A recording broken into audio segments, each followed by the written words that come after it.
Hello everyone, this is Akshara and welcome back to my YouTube channel. In today's video, I'm going to show you how to design a hex nut using CollabCAD software.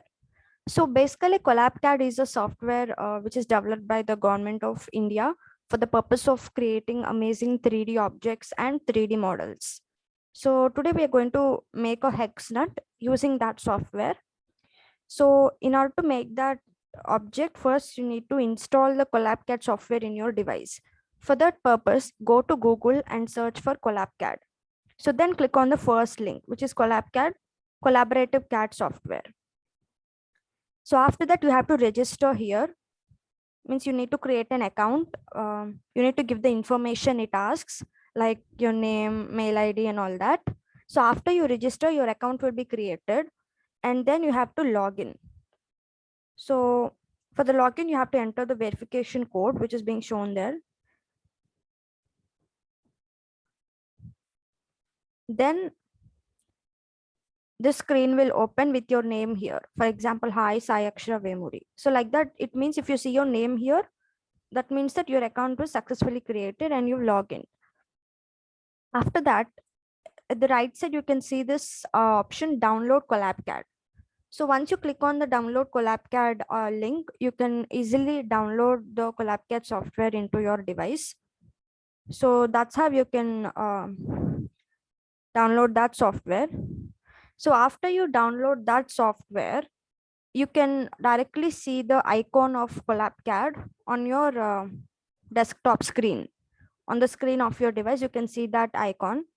So you have to double click on that icon to open. So then you can, once you double click, then you can see a screen like this.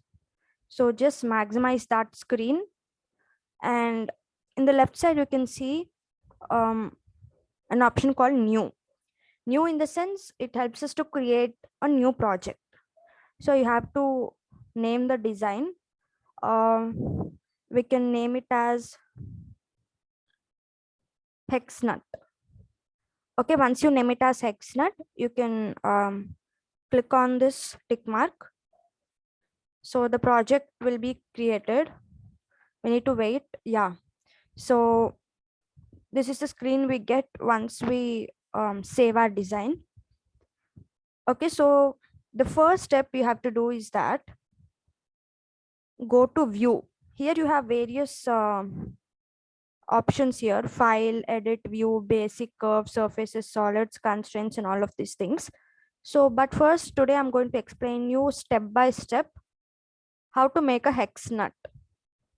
So for that purpose, first go to view and change to front view, or you can also press Ctrl F, or you can either do this one.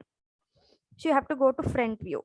So once you go to the front view, this will be changed to the front view. Then below help option, this is the help option, right? So below help option, you have the draw profile button. So beside this one, you see a small star. So click on that star and select the last option here, that is draw polygon from side. So click on that option. So because if you observe carefully, the hex nut will be in the shape of a hexagon, right? So for that hexagon, we need to create a polygon first. So for that purpose, we've selected that polygon. And once you come to this black screen, you have to right click on it and select workspace origin. So once you select the workspace origin, a dialog box will appear like this. So change the number of sides to 6, because hexagon means 6 sides, and make the length of the base side to be 40. And then click on enter. You can either click on enter, or you can either click on the tick mark here. So I've clicked on the enter. So if you see here, the polygon has been created. I mean, the hexagon has been created. So the second step is go to solids and click on slab. Slab in the sense, it makes this this is currently a 2D object, right? This hexagon. So once you click on the slab, then it will be changed into a 3D object. So you've clicked on slab, then select the polygon. Select the polygon which you want to change into a 3D. Okay, and then press enter. So here another dialog box will appear. So you have to change the thickness. So give the thickness to be 40 and then press enter. So now it's created. Now go to view and change to right view. So until now we did everything in the front view, right? So now we are going to change to the right view and do some steps. So after you change to the right view, then click on the implicit icon. Implicit icon means I. You can see here letter I. So just click on that icon. Okay.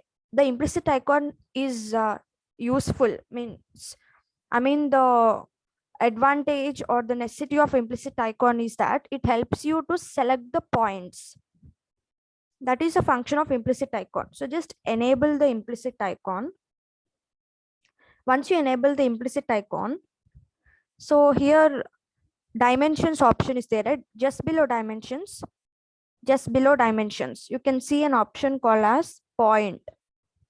So click on that point and then place a point at the top right corner of your polygon and click on the space bar. So space bar is necessary to get out from a particular function. So until now you're in the function of point. So if you want to get out from that point function, then you have to click on the space bar.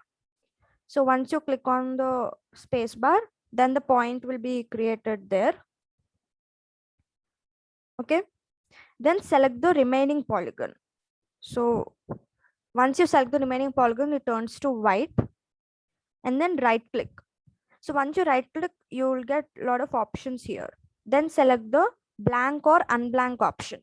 So this option allows you to blank a polygon or unblank a polygon something. So you can just click on that.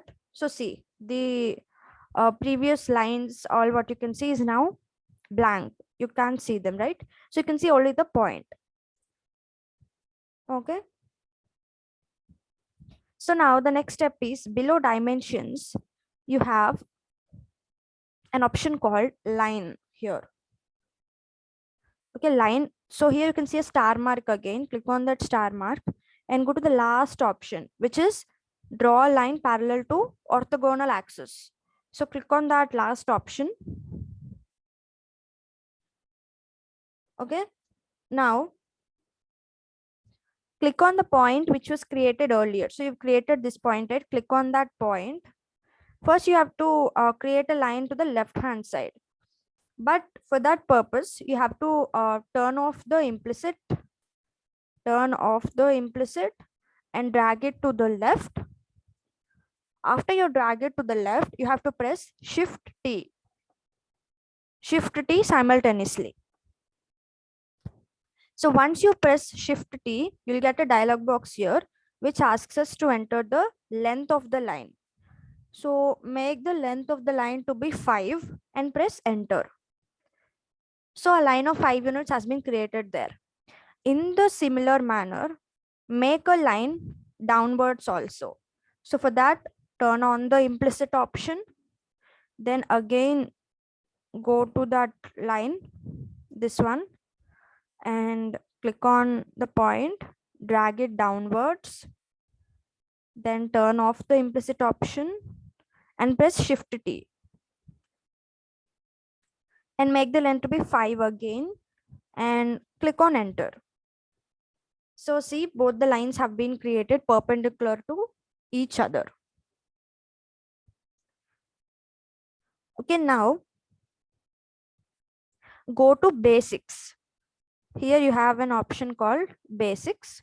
So go to basics and click on arc, select arc. In that arc, click on the option sweep angle or radius. In that arc, select sweep angle or radius. Then turn on the implicit function Okay, or you can first turn on the implicit function, then select it, no problem. So first turn on the implicit function now and select the 2 points. The first point is this and the second point is this. So if you select like that, it means the arc will be created within these 2 points. Okay, see here, arc creation. Okay, so here you can see dialog box has appeared. Parameter sweep angle value is 45. So click on enter because that value is correct only. It is a default value. So then you can click on the tick mark or enter. So see, the arc has been created within these 2 points. Now go to solids. Go to solids and click on revolution. So if you click on revolution, it allows you to revolve the object along a particular axis. So after you click on revolution, then right click on the black screen.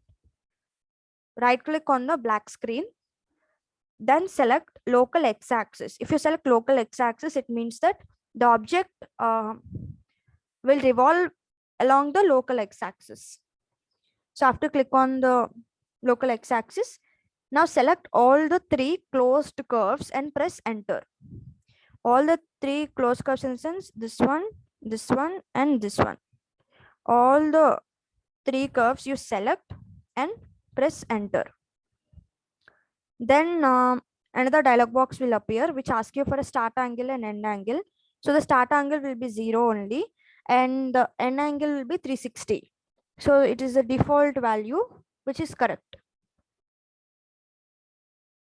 And now click on enter. So the object is revolved along the local x-axis. Now on the left side, you can see a tree panel. So this is the tree panel which you can see on the left side. See here, refresh tree. This is a tree panel. So go to tree panel. You have to go to the tree panel which is on the left side of the screen and you have to unblank the slab. So you have to select the slab, right click on it and then unblank it. See in the solids, this is slab. Click on that slab, left click on it. Right click on it and then unblank it. So you have unblanked the slab. Now what you have to do in a similar way, unblank the point, arc and the lines also. So see, first I'm unblanking the point. Click on the point, right click on it.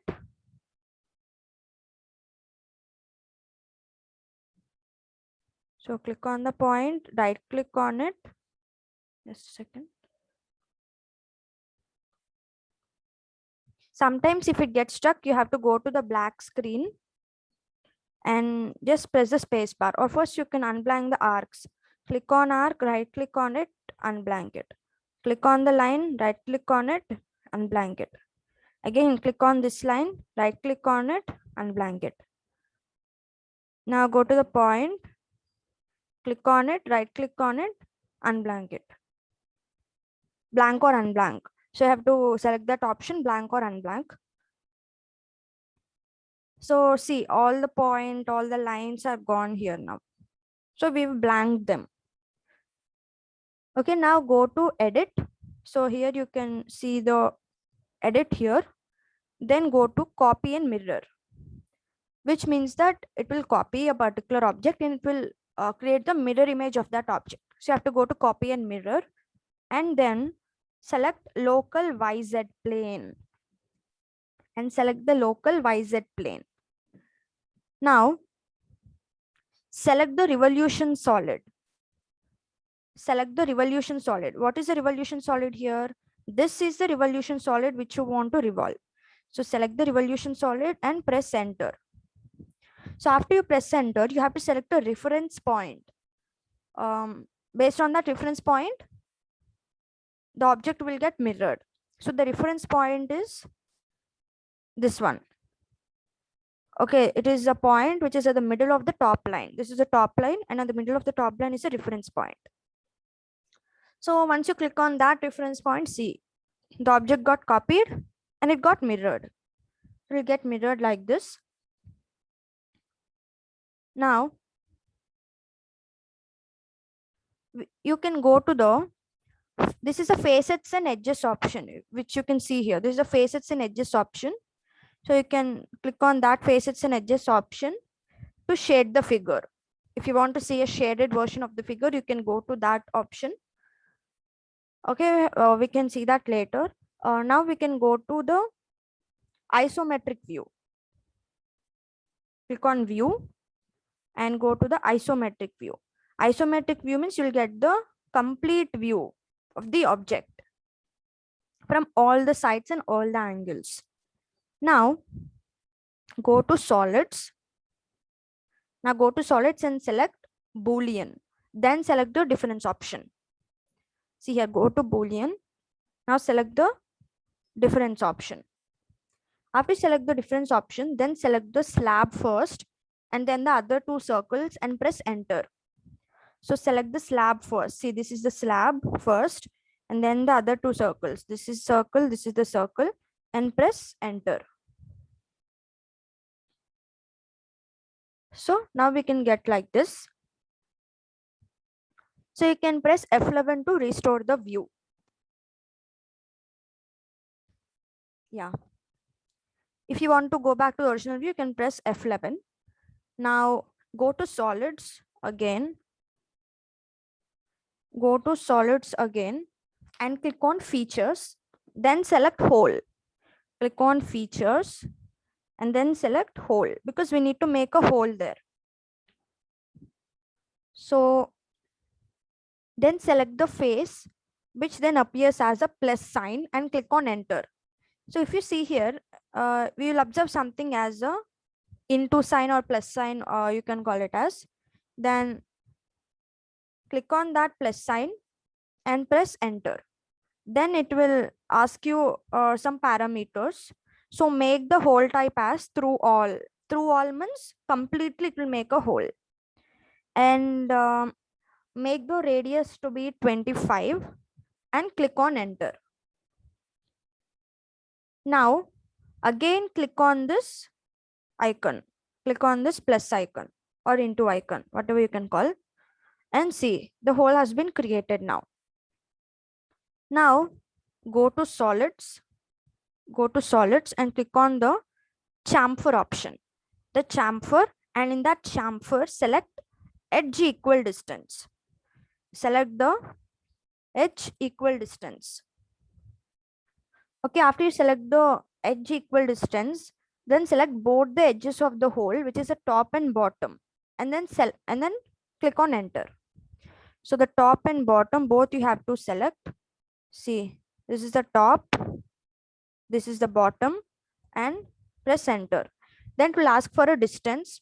Make the distance to be 3 and again press enter. Okay, so this is how it is created, and we are almost in the last step of making our hex nut. So the final thing here is we need to make the coils. You know, in a nut you have those round spirals, right? So you have to make that now. Now go to solids and click on coil, select coil, and in that coil select the cylindrical option. So once you select the cylindrical option here, you have to enter the different start points, end points, and all those things. So make the start point of z axis, x and y will be 0 0, and make the start point of z axis to be 5 and the end point of z axis to be 37. Now change the coil radius to 25.5 and the cross section radius to be 2. Change the cross section radius to be 2 and select the array of heights as 30. Make the array of heights to be 30. Okay, and then the number of turns to be 6. The number of turns to be 6 and then click on enter. Now you can close this dialog box and you can see here all the lines have been created for us. Okay. Now again go to solid, click on Boolean and select the difference option. So and now if you select the difference option, then select the solid first and then the coil and press enter.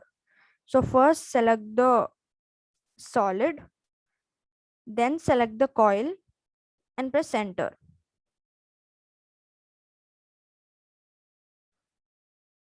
Now it will get created like this. Now go to faces and edges option. So you can go to the faces and edges option. If you want to see it in a complete solid view like that, you can change the options here. But before that, if you want to change the appearance of the object, now the object is completed, the creation is completed. Now, if you want to change the appearance of the object, just click on that object and right click on it. Just a second. Click on the object. Click on the object and right click on it. You'll get an option called as modify.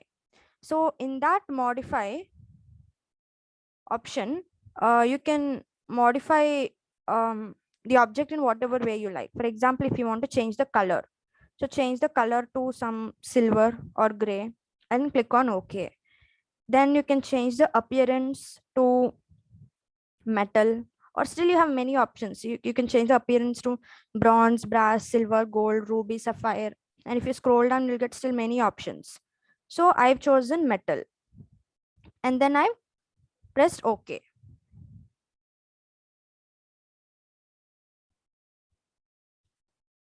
Now, if you can observe closely here, if you observe closely, you can see the x-axis, y-axis, and z-axis. So if you want to hide those axes, you have an arrow mark beside the faces and edges option.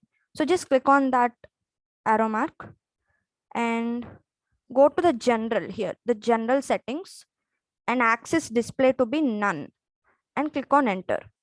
So if you make the axis display to be none, then you can't see the axis. The axis will be completely erased. So now click on the entire object and press S. You can press S also in order to shade the object, or you can either go to the faces and edges option and you can select the first option or second option. That is your wish. You can select like that. So now our object is completed. That is, our hex nut is completed perfectly and successfully. So if you want to view the hex nut from different directions, you have to hold on the control key and as well as the left mouse button, your left mouse button simultaneously, and you can rotate the object in whichever way you want. So now I'm going to show how you can rotate it. Click on enter as well as the left mouse key and rotate it.